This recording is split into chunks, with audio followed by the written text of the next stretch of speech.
नमस्कार दोस्तों, आज की वीडियो में हम बात करने वाले हैं 10 साल करोड़ पहले जैसे कि आज हमारी पृथ्वी दिखाई देती है वैसी बिल्कुल भी नहीं थी और पृथ्वी पर इंसानों का कोई भी नामो निशान नहीं था। तब इस नीले ग्रह पर अर्थात इस पृथ्वी पर एक विशाल और खूंखार प्रजाति का जन्म हुआ जिसे हम डायनासोर कहते हैं।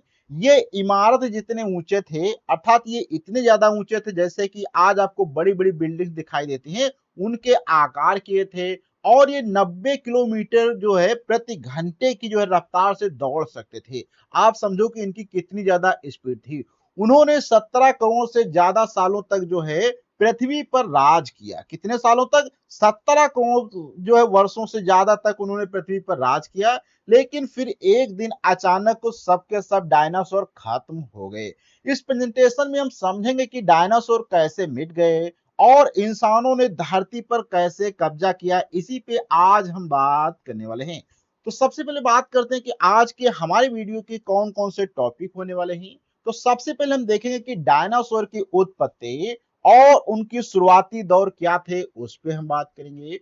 फिर हम देखेंगे जुरासिक और क्रेटेशियल काल जब डायनासोर पृथ्वी के बेताज बादशाह बन गए। फिर हम देखेंगे 6.6 करोड़ साल पहले का वह विनाशकारी एस्ट्रॉयड प्रहार का था जिससे जो है डायनासोर खत्म हो गए। वहीं पे बात करेंगे कि न्यूक्लियर विंटर और डायनासोर प्रजाति का पूर्ण विनाश कैसे हुआ, उसको हम समझेंगे। फिर विनाश के बाद कैसे हुआ स्तनधारियों और इंसानों का उदय, उसको हम समझने की कोशिश करेंगे। और लास्ट में देखेंगे कि छठा महाविनाश और पृथ्वी व इंसानों का भविष्य कैसा होगा, उस पर हम बात करने वाले हैं। तो सबसे पहले बात करते हैं। तो डायनासोर जो शब्द है वो ग्रीक भाषा से लिया गया है डेनियोस से, अर्थात जिसका अर्थ होता है भयानक, और सेरस अर्थात जो कि छिपकली से बना होता है। अर्थात एक ऐसा भयानक छिपकली के आकार का जो होता है उसे जो हम लोग डायनासोर कहते हैं, जैसे कि यहाँ पे आप देख भी सकते हैं डायग्राम के अंदर। अब बात करें 1841 में ब्रिटिश वैज्ञानिक रिचर्ड ओवेन ने पहली बार डायनासोर के जीवाश्म की पहचान की है। सबसे पहले कब खोजे गए थे? तो 1841 में खोजे गए थे। शुरुआत में हमें इनकी असली रूप का अंदाजा बिल्कुल नहीं था कि ये किस प्रकार के दिखाई देंगे, इसलिए इनकी पुरानी तस्वीरें आज से बहुत ही अलग देखने को मिलती हैं। जैसे कि ये आप देख सकते हैं पुरानी तस्वीर है, लेकिन आज के समय की ये तस्वीर आपको देखने को मिलेगी। आज दुनिया भर में जो है 10,000 से ज्यादा जीवाश्म और 900 से अधिक डायनासोर प्रजातियां खोजी जा चुकी हैं। आप समझो कि कितनी ज्यादा जो है डायनासोर की भी प्रजातियां देखने को मिलती थी उस जो है पुराने समय में। विज्ञान इतनी तेजी से आगे बढ़ रहा है कि हर साल औसतन जो है 45 नई प्रजातियों की खोज आज भी हो रही है। अब थोड़ा सा आगे बात करते हैं कि धरती पर सबसे पहले डायनासोर का जन्म जो है लगभग 23 से 24 करोड़ साल पहले हुआ था। बहुत पहले कब हुआ था?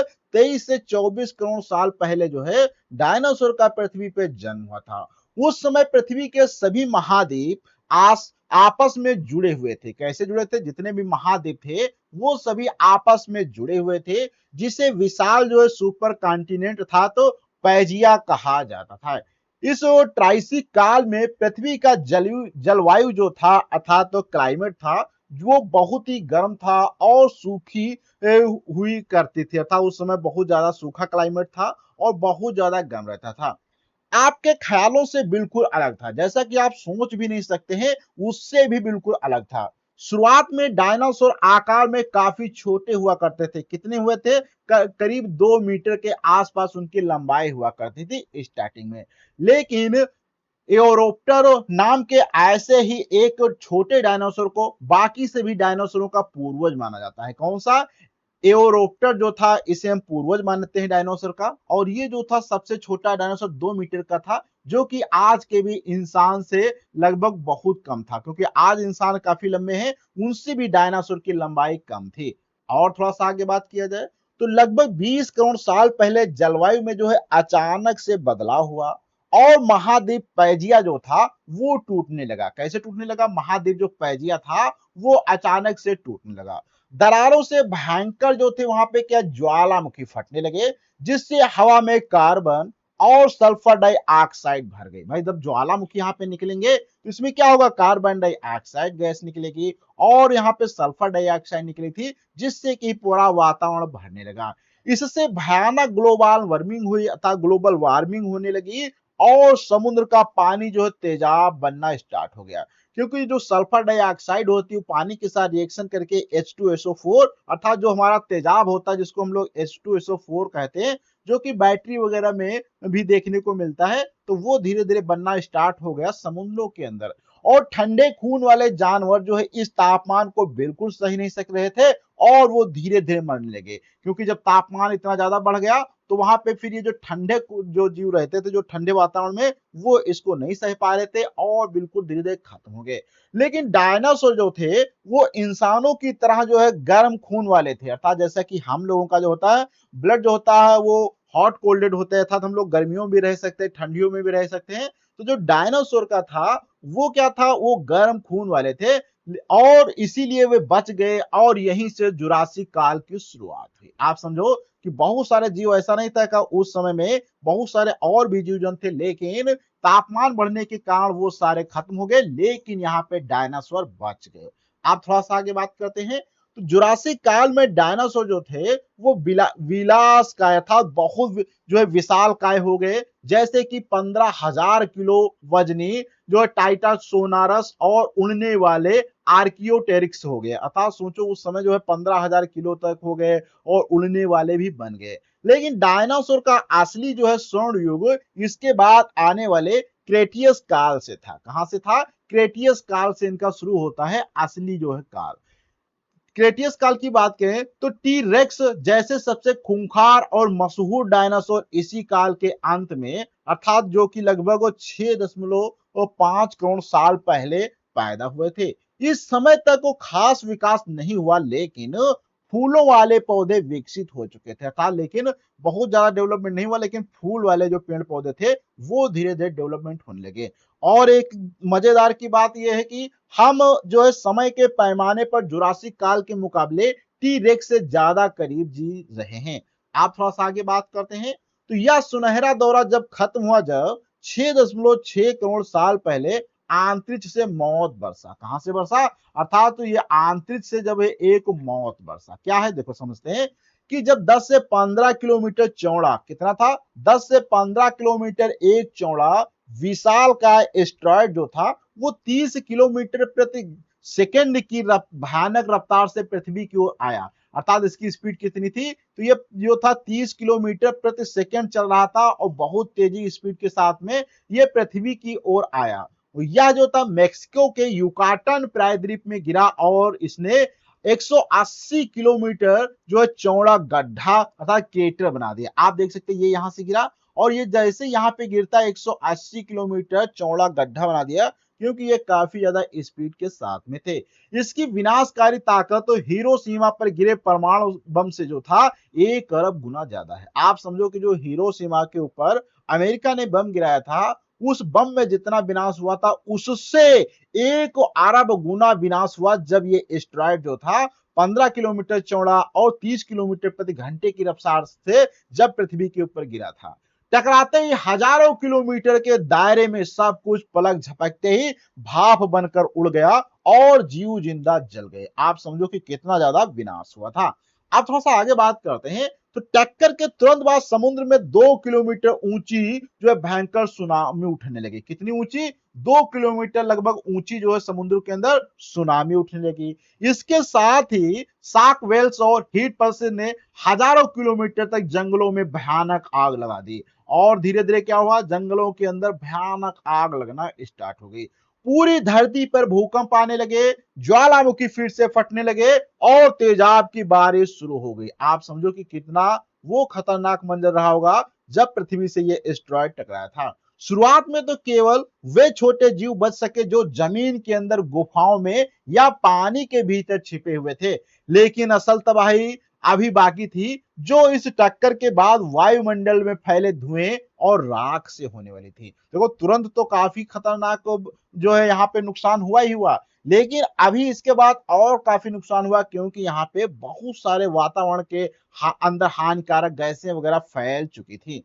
अब बात करें तो हवा में जो उड़ी धूल और राख ने पूरी पृथ्वी के सूरज को ढक लिया। क्या हुआ भाई, ये जो हवा में धूल कण उड़ रहे थे, उन्होंने क्या सूरज की पूरी रोशनी को ढक लिया, जिससे ग्रह जो है न्यूक्लियर विंटर में चला गया। भाई जब सूर्य का प्रकाश पृथ्वी पर नहीं गिरेगा तो ऊष्मा धीरे धीरे क्या होगी, बिल्कुल कम हो जाएगी और सारा यहाँ पे बहुत ठंडे वातावरण में कन्वर्ट हो गया। और ये 3 साल तक सब कुछ जमने लगा और सूरज की रोशनी ना होने से प्रकाश संश्लेषण रुक गया। अर्थात क्या हुआ भाई, जब सूर्य का प्रकाश गिर नहीं रहा था तो पेड़ों में क्या हुआ, प्रकाश संश्लेषण बंद हो गया और धीरे धीरे पेड़ भी मरने लगे। आप समझो कि जब सूर्य का प्रकाश नहीं होगा तो अगर कुछ ही समय के लिए सूर्य का प्रकाश रुक जाए तो पूरी सृष्टि अर्थात हमारी पूरी धरती का विनाश कुछ ही दिनों के अंदर हो सकता है। पेड़ पौधों के मरने से शाकाहारी जीव मरे और उनके मरने से मांसाहारी जीव भी भूख से मर गए। देखो क्या हुआ, जब पेड़ पौधे मर गए तो पेड़ों को जो खाकर हम लोग शाकाहारी होते हैं वो लोग भी मरने लगे था। ऐसे बहुत सारे जीव जंतु हैं जो कि पेड़ पौधों को खाकर, जैसे कि खरगोश होता है और भी बहुत सारे जीव जंतु, जैसे नील गाय हो गया, इस प्रकार के हाथी हो गया, इस प्रकार बहुत सारे जीव जंतु हैं जो कि पेड़ पौधों को खाकर ही क्या कहते हैं, जीवित रहते हैं। लेकिन जब पेड़ पौधे जो है प्रकाश की अनुपस्थिति में मरने लगे था, सूखने लगे, तो जो इन पेड़ पौधों को खाकर जीव जंतु रहते थे वो भी मरने लगे। उससे क्या हुआ, जो इनके ऊपर डिपेंडेंसी थी अर्थात जो जीव जंतु मांस खा के अर्थात इन जीव जंतुओं को खा के जीवित रहते थे वो भी मरने लगे, क्योंकि जब खाने वाले ही मर गए अर्थात पेड़ पौधे पहले खत्म हुए, फिर पेड़ पौधों को खाने वाले वो खत्म हुए, फिर जो जीव जंतुओं को खाते थे वो भी खत्म होने लगे, अर्थात इस प्रकार से मरने लगे। इस महाप्रलय में 25 किलो से ज्यादा वजन वाला कोई भी चार जो है पैरों वाला जमीन जीव जीवित नहीं बच सका, अर्थात कोई भी यहाँ पे जीव जंतु नहीं बच सका। पृथ्वी की 75 से 8% से अधिक जो है प्रजातियां पूरी तरह से विलुप्त हो गई। और क्या हुआ, पृथ्वी पर जितने भी जो अलग अलग थे वो सारे धीरे धीरे क्या हुए, विलुप्त तो होने लगे। इस महाविनाश में केवल छोटे सर्वभक्षी जीव बचे जो मरे हुए जीवों या फंगस को खाकर जिंदा रहते थे, अर्थात बहुत छोटे छोटे जीव बचे जो मरे हुए जीवों के अंदर खाते थे उनके मांस को, फंगस इस प्रकार से बचे।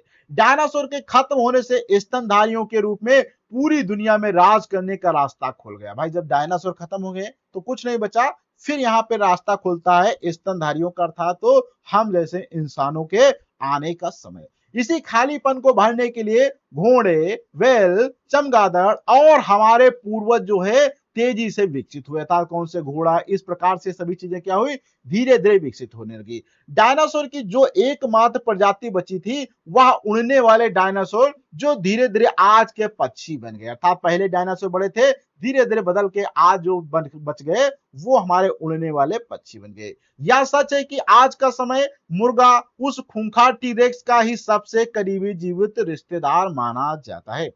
अब थोड़ा सा बात करते हैं, तो क्या आपने कभी सोचा होगा कि हमें जो 6.6 करोड़ साल पुरानी टक्कर का सटीक पता कैसे चला, अर्थात ये तो आपने जरूर सोचा होगा कि जब बताओ 6.6 करोड़ साल पहले घटना हुई थी तो उसका हम लोगों को पता कैसे चला। इसका सबसे बड़ा सबूत होता है इरिडियम नाम का एक बेहद दुर्लभ तत्व। इरिडियम जो होता है बहुत ही दुर्लभ तत्व होता है। वैज्ञानिकों को पूरी दुनिया की मिट्टी में ठीक 6.6 करोड़ साल पुरानी इरिडियम की एक स्पष्ट परत मिली है। यह साबित करता है कि टक्कर के बाद उड़ी धूल ने इस तत्व को पूरी पृथ्वी पर फैला दिया था। इसके अलावा मेक्सिको के खूबसूरत सेनोटस आज भी उस छिपे हुए क्रेटर के चारों ओर एक विशाल रिंग का पैटर्न बनाते हैं। आप थोड़ा सा बात करते हैं, तो क्या आज भी कोई एस्टेरॉयड पृथ्वी से टकराकर हमारा नामो निशान मिटा सकता है? तो नासा के अकॉर्डिंग 28,000 से ज्यादा नियर अर्थ एस्टेरॉयड की लगातार ट्रैकिंग कर रहा है। अच्छी बात है कि हमारे पास विज्ञान की ताकत है, हमें डायनासोर की तरह बेबस मरने की जरूरत नहीं है। 2022 में नासा का डायड था double asteroid redirection test mission पूरी तरह सफल रहा है। हमने अंतरिक्ष में एक एस्टेरॉयड से यान टकराकर सफलतापूर्वक उसका रास्ता बदल दिया था। अर्थात क्या हुआ, एस्टेरॉयड आ रहा था तो हमने क्या किया है, अंतरिक्ष में ही उसको जो है एक जो है उससे टकरवा दिया वहां पे एस्टेरॉयड को एक अंतरिक्ष से, जिससे वो क्या है वहां से अपना रास्ता बदल के हमारी पृथ्वी की तरफ नहीं आया। अब बात करें तो आज पृथ्वी के लिए सबसे बड़ा खतरा कोई एस्टेरॉयड नहीं है, बल्कि हम इंसान खुद हैं। आज पृथ्वी को कोई बर्बाद करने वाला अगर है तो सबसे बड़ा इंसान ही है। जीव वैज्ञानिक के अनुसार गतिविधियों के कारण पृथ्वी का छठा महाविनाश शुरू हो चुका है, अर्थात तो 5 महाविनाश हो चुके हैं, अब छठा वाला महाविनाश जो है पृथ्वी का चालू हो चुका है। प्रजातियां आज सामान्य से 1000 गुना ज्यादा तेजी से खत्म हो रही हैं। डायनासोर ने 17 करोड़ साल राज किया, जबकि हम केवल 3 लाख साल से यहाँ पे राज कर रहे हैं। आप समझो कि डायनासोर ने 17 करोड़ सालों तक राज किया पृथ्वी पे, लेकिन आज इंसान तो केवल 3 लाख साल तक यहाँ पे कर रहा है।